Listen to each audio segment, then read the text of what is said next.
spread my word in public forums. I would do just about anything for him.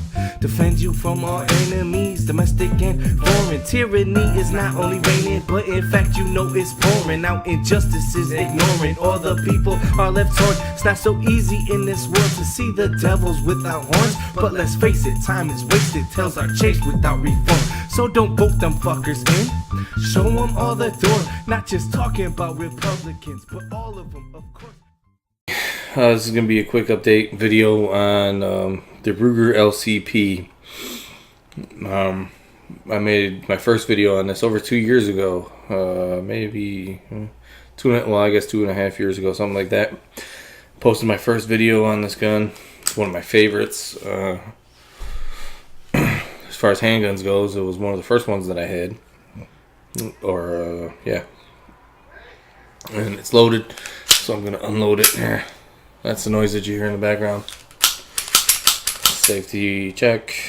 And I'm not just doing that for the camera. Handling it in the way that I'm about to handle it. That's something I would do anyways. What I did want to show is, well, I've made some changes to it. Some things I recommend, like starters. That grip on there. That is the Hogue overmolded. It's got the rubber molding on there. Rubber grip. It's rubberized. And the one thing about it, and maybe this is a negative to you, but to me this is a positive. Look how fat it makes that grip. Look how fat it makes that, Otherwise, this grip is very skinny on this gun. So for me, I kind of, at first that wasn't a positive. I wanted the rubber grip for a little bit of recoil control. Because this gun is very snappy otherwise. So I wanted the rubber grip, just for that reason. But actually, after having it, I don't think I would ever want to go back to the smaller grip. The reason why I preferred the smaller grip wasn't because it fit my hand better or anything. It just made it a smaller package in my pocket and whatever. It was a little easier to conceal. But after having it for some time, there hasn't been a huge difference in concealing it in a pocket. I think it conceals pretty much just as well as it did before. Maybe slightly worse, but nothing I've really noticed. I'm just assuming that, well, it must print a little bit more, but I haven't noticed that. But what it does do is makes it, just having it that much fatter. I'm getting messages on Facebook now. That'll be in the background, great. But just having it that much fatter really has made a big difference. It is just much fatter now, and twice as fat, I would say, and it just fits so much better. And then not to mention that security that you get with it being rubberized. Now it does take your it does lower your bore axis a little bit, or give you a bigger bore axis, because it also fills in this gap a little bit, strides your hand down a little bit. But I'll tell you something, it doesn't matter, because with this on here, felt recoil for me is seriously like a 50% reduction. Like, I'm just guessing, obviously, that's just my estimate, but it's significant. It's very significant. Before, for me, this was my snappiest gun that I had before. For me, it was as difficult to shoot as Glock 27 is. Okay, same. I put them on par with each other before. Now, I realize that's relative, because to my wife, I said the same thing to my wife, and she was like, no way. She was like, the G27 is way more snappy, and this thing, is a lot easier to shoot. And then I realized it's probably because this little grip probably fits her hands better, to where the G27 is probably too fat for her hands. So I realized that's relative. But for me, this thing now, with this grip on here, is my softest shooting gun that I have. Period. Softest shooting. Well, except for any 22s. Of course, 22s are very soft. But other than that, it's the softest shooting.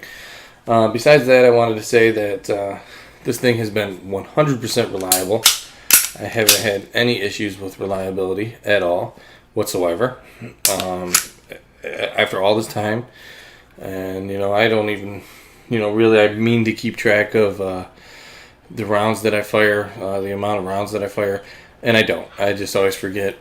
But, it has to be hundreds more since the last video, or at least 100 more. I don't shoot this gun all the time. It's like tiny. I just, I shoot it once in a while. I don't even shoot, period, as often as I really want to.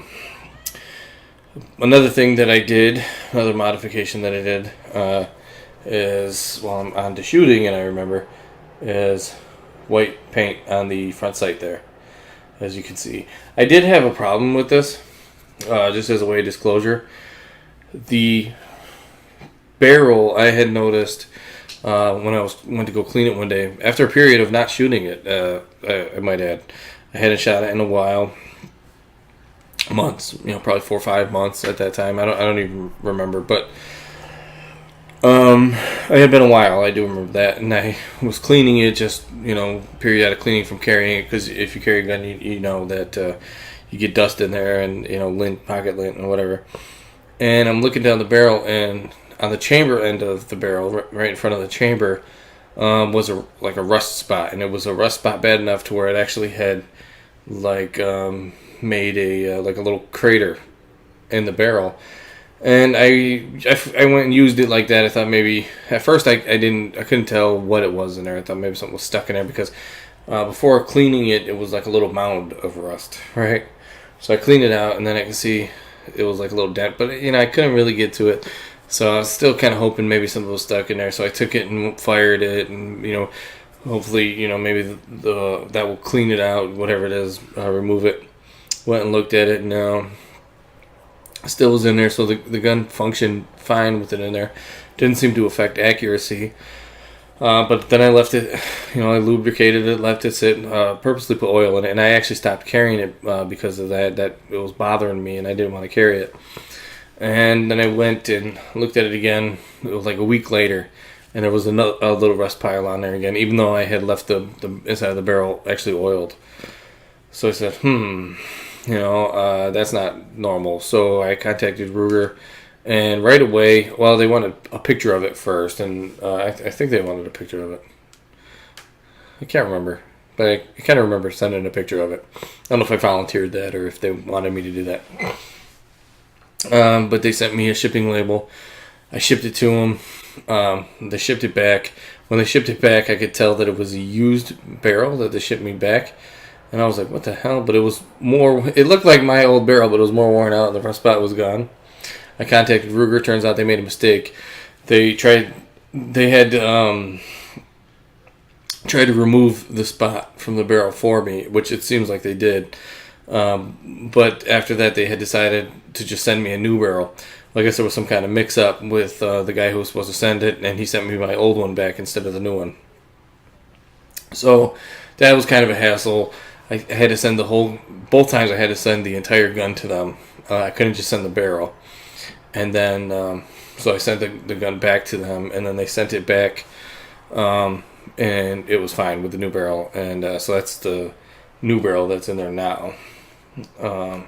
And they were only supposed to test fire it 5 shots, but when I got the paper back, the new barrel I'm talking, and when I got the paper back, because I was mad at how much they had worn out the other barrel, because I sent it to them looking basically like this one, because I put like gun grease on there on the barrel, and if you do that, it really saves your bluing. And I don't know, I'm just kind of picky. And when I sent it to them, it basically looked like this one. And then when they sent me what was my old barrel back, it was like almost silver. Like, they shot the snot out of it, tested it, I guess. And that bothered me. I didn't like that. They had done that. So, I mentioned that. And they said, well, they'll only test fire it 5 times. So it won't really affect the bluing on the new barrel that they're going to send me. Well, when I got it, it basically looked how it does now, because putting the gun grease on there doesn't really let the bluing wear out at all. And So this is not from me firing it. The wire that you see on it, that was on there. And I looked at the forum, and it was like they test fired like 30 or 50 rounds. I forget how many, but way more than they said they were going to. So that kind of bothered me a little bit. But overall, even with the shipping mishap, shipping me back my old barrel, and then test firing it more than they told me they were going to, I was still very impressed with Ruger's customer service overall. The whole process, even with the mistake, only took, I think, 2 weeks or less than 2 weeks for me to get the new one back. So they priority shipped everything. So that was good. Other than that, I just found out that they have a new model of this gun with an improved trigger, which is one of my criticisms of this gun, is that especially with my hands are huge, but they're not small. Probably just normal large size, not extra large or anything. The trigger breaks way back there, and my finger has to bend back towards itself, for the trigger to break. So, you see where that just broke at. My finger's bending back towards myself, and it makes it hard to get a clean break. With that said, I shoot this gun very well. I have another video. I don't remember if I posted it or not, where I'm shooting this gun, and I'm getting great accuracy out of it at 7 yards. I mean, great, fantastic accuracy. But with the new trigger, it's supposed to be shorter, supposed to break sooner. I guess the hammer is pre-cocked a little bit further back, because the hammer is pre-cocked on these, even though it is sort of a double action system. That would be, I imagine that's a big improvement, and I would shoot it even better. And the bigger thing for me, because even though this trigger is long, it's not that, mine is not that heavy. Like, it's not, I don't know, I never weighed it, but it just isn't that heavy. It doesn't bother me. Maybe I have stronger hands than most. I'm sure I probably do, actually. But the other huge improvement is they have real sights on these now.